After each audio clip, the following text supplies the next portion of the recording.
일본 최대의 야쿠자 조직 야마구치구미 100년이 넘는 역사를 가지고 있죠. 인원수도 많고 돈도 많고 영화나 게임에서도 야마구치구미를 모티브로 한 야쿠자 조직이 자주 등장하죠. 이 야마구치구미를 누가 만들었고 또 누가 발전시켰고 지금은 누가 이끌고 있는가? 1대부터 6대까지 야마구치구미 오야붕 겉핥기를 준비했습니다. 오늘은 1대 오야붕 야마구치 하루키치와 2대 오야붕 야마구치 노보루의 이야기입니다. 그럼 시작하겠습니다. 야마구치구미의 탄생을 알아보기 전에 근대 야쿠자가 형성된 과정을 살펴볼 필요가 있습니다. 메이지 유신 이후 일본에선 급속도로 산업화가 이루어지면서 항만 도시들이 발달하게 됩니다. 항만의 화물 하역 작업은 많은 수의 육체 노동자들을 필요로 했고 도시는 그런 일자리를 찾기 위해 흘러들어온 가난한 외지인들로 넘쳐났습니다. 대부분은 임시 노동자들이었죠. 노동은 힘들었고 준내게 힘들었고 경영자들은 노동자들을 착취하기 일쑤였습니다. 이거 못 버티겠어. 노동자들은 서로 뭉쳐야 할 필요성을 느끼게 되죠. 이들은 주먹이 세고 리더십 있는 사람들을 중심으로 모이기 시작합니다.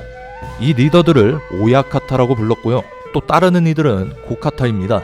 이렇게 노동조직 성격의 쿠미가 형성되었고 각 쿠미의 오야카타는 필요한 만큼의 노동력을 모아 업자들에게 공급하고 임금을 받아 노동자들에게 분배합니다. 이런 오야카타를 통하지 않고서는 노동 현장이 돌아가지 않았습니다.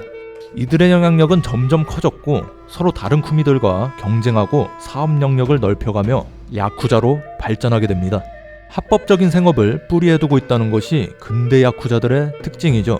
오야카타, 고카타 관계가 조합을 벗어나 인간관계에도 적용된 것이 야쿠자 사회의 오야붕, 꼬분 관계입니다.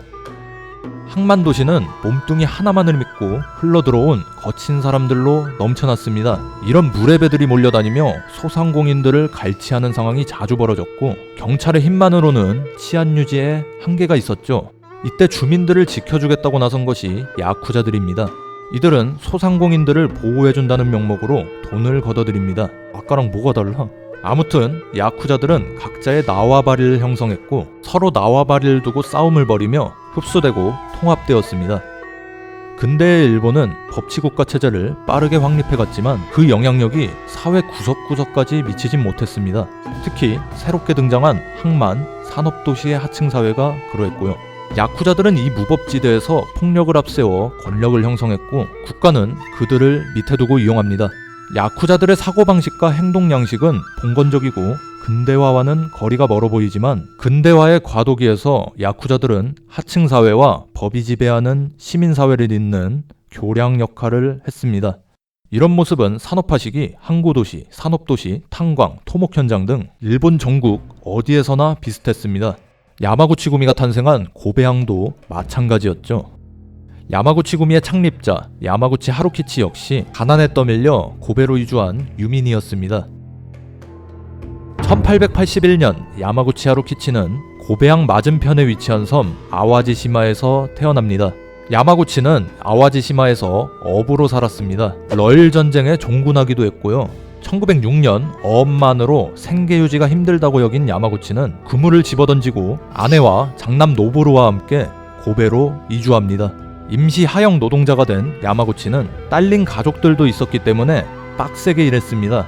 뛰어난 체력과 통솔력 그리고 어부로서 바닷일의 경험까지 갖춘 야마구치는 젊은 노동자들 사이에서 리더가 되었습니다. 1910년경 야마구치는 하역 인부 공급 조직 쿠라하시구미에 들어가 일했고 1912년엔 인부 공급업과 조선소의 경비를 맡고 있던 오오시마구미 산하에 들어가 현장 감독을 맡게 됩니다. 이 오오시마구미는 야쿠자 조직이었고요. 오오시마구미의 오야붕 오시마 히데요시는 고베시 의원으로 당선될 정도로 고베시 전역을 꽉 잡고 있는 야쿠자였죠. 야마구치 하루키치는 이 오시마 히데요시로부터 형제 술잔을 받았고 야쿠자 세계에 발을 들이게 됩니다. 오시마구미에서도 두각을 드러낸 야마구치는 1915년 50여 명의 하역 인부들을 모아 인부 공급업을 주 업무로 하는 야마구치구미를 만듭니다. 야마구치는 사업 영역을 항만 하역에서 선박 수리업, 어시장의 운반 작업 등으로 확대하며 고베 인력 공급 업계에 거물로 자리 잡습니다. 야마구치 하루키치는 1923년 관동대 지진이 일어났을 때 배를 타고 피해 지역을 찾아가 구호 활동을 한 것으로 이름을 알리기도 했죠. 야쿠자라고는 하는데 아직까지 우리가 생각하는 그런 거친 형님들의 모습은 아니죠. 초대 야마구치구미는 야쿠자 조직으로서 도박판을 열거나 폭력을 사용하기도 했지만 여전히 노동력 공급 조직에 가까웠습니다. 야마구치구미는 사업 영역이 확대되면서 본격적으로 야쿠자 조직으로의 탈바꿈이 필요했습니다.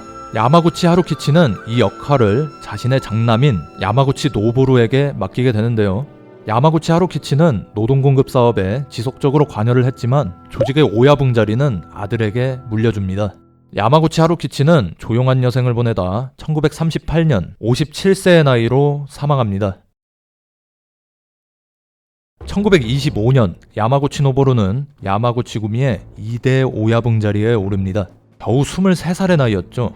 하지만 어린 나이가 무색할 정도로 배짱이 두둑하고 담력이 있는 인물이었습니다. 또 거친 성격을 가지고 있었죠. 야마구치 노보루가 사업에서도 아버지 이상의 수완을 보여주자 아버지 세대의 조직원들도 그를 군말 없이 따랐습니다. 야마구치 하루키치는 아들의 야쿠자로서의 재능이 자신보다 뛰어나다고 여겨 이른 나이에 은퇴를 하고 조직을 물려준 것이었죠. 야마구치 노보루가 오야붕이 된 이후에도 야마구치구미는 오오시마구미의 산하 조직이었습니다. 야마구치구미의 세력은 무시할 수 없을 만큼 성장했지만 오오시마구미는 여전히 야마구치구미를 가볍게 여겼죠. 때문에 양측 조직원 사이에선 싸움이 자주 벌어졌고 오오시마구미에 적잖은 불만을 품고 있던 야마구치 노보루는 이런 싸움을 방관합니다. 1927년 야마구치 노보루는 신년 인사를 위해 오오시마구미의 오야붕 오오시마 히데요시의 집을 방문합니다. 이 자리에서 오시마는 조직원들 간의 싸움 이야기를 꺼내며 야마구치를 크게 혼냈는데요. 아버지 세대부터 모셨던 오시마였기 때문에 야마구치는 형식적으로 사과를 했지만 오시마구미의 간부 카와바타 카츠지가 그것을 못마땅히 여겨 진심으로 사과하라고 쏘아붙입니다. 이에 야마구치는 오시마구미에 더 큰 불만을 가지게 되죠. 1920년대 말 세계 경제 대공황으로 일본의 경제도 침체되며 야마구치구미가 어시장 영세 상인들로부터 걷어들이던 보호비에 문제가 생겼고 오시마구미에 바치던 상납금을 중단합니다. 이에 오시마구미는 야마구치구미에 파문 처분을 내리죠. 1930년 고베 중앙도매시장 건설 계획을 둘러싸고 두 조직은 격렬하게 대립합니다. 이 항쟁에서 야마구치구미 조직원이 과거 신년 인사에서 야마구치 노보루를 쏘아붙였던 오시마구미의 간부 카와바타 카츠지를 살해했고요. 야마구치구미는 도매시장 건설 현장에 무기를 든 조직원들을 상주시켜 주도권을 잡습니다. 항쟁 끝에 야마구치구미는 도매시장 운반 작업에 독점권을 얻게 됩니다. 안정적인 수입원을 얻게 된 야마구치구미는 오시마구미로부터 완전히 독립하게 되죠. 이후 야마구치구미는 새로운 경제적 재원을 마련하기 위해 예능 사업에 힘쓰기 시작합니다. 이미 예능에 관심이 많았던 초대 오야붕 야마구치 하루키치가 시작했던 사업을 확장시켜 나간 것이죠. 텔레비전이 보급되기 전 예능은 극장과 영화관에서 이루어졌고 아직까지 예능인들은 사회 하층민들로 경시되던 존재였습니다.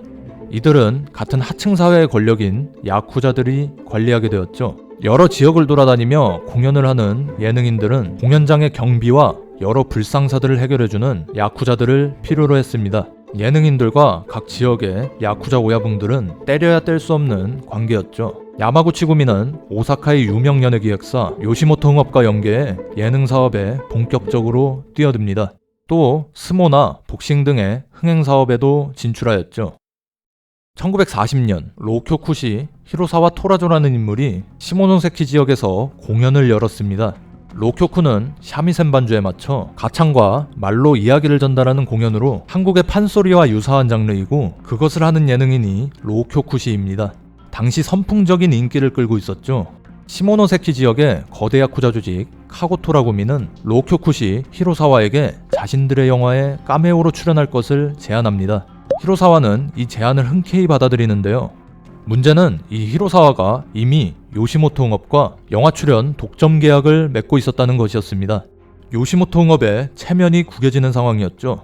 요시모토 흥업은 협력관계인 야마구치구미에 이 문제를 해결해 줄 것을 요청합니다. 하지만 지역구 조직에 불과한 야마구치구미가 상대하기엔 카고토라구미는 너무 버거운 상대였습니다. 협상은 계속 교착 상태에 놓여 있었고 두 조직의 갈등은 깊어졌습니다. 결국 야마구치 노보루가 협상에 직접 나서는데요. 도쿄 아사쿠사의 한 빌딩에서 두 조직의 협상이 진행되었죠. 야마구치 노보루는 자존심을 굽혀 화해금을 지불해서라도 카고토라구미와의 갈등을 해결하고 싶어 했죠. 하지만 이 협상 자리에서 무기를 든 카고토라구미의 조직원들이 야마구치를 습격합니다. 야마구치의 보디가드가 이들을 막는 과정에서 사망했고, 야마구치는 겨우 목숨을 건져서 도망치지만 18군데에 칼을 맞는 중상을 입었죠. 야마구치 노보루는 복수를 다짐하지만 이때의 상처를 원인으로 건강이 악화되며 2년 뒤인 1942년 10월 뇌일열로 사망하게 됩니다. 40세의 젊은 나이였죠. 이 시기 태평양 전쟁의 발발로 야쿠자에 대한 통제가 강화되고 있었고, 오야붕의 부재까지 겹치며 야마구치 구미는 숨을 죽인 채 지내게 됩니다. 한 인물이 등장하기 전까지 말이죠. 바로 야마구치 구미 3대 조장 다오카 카즈오입니다.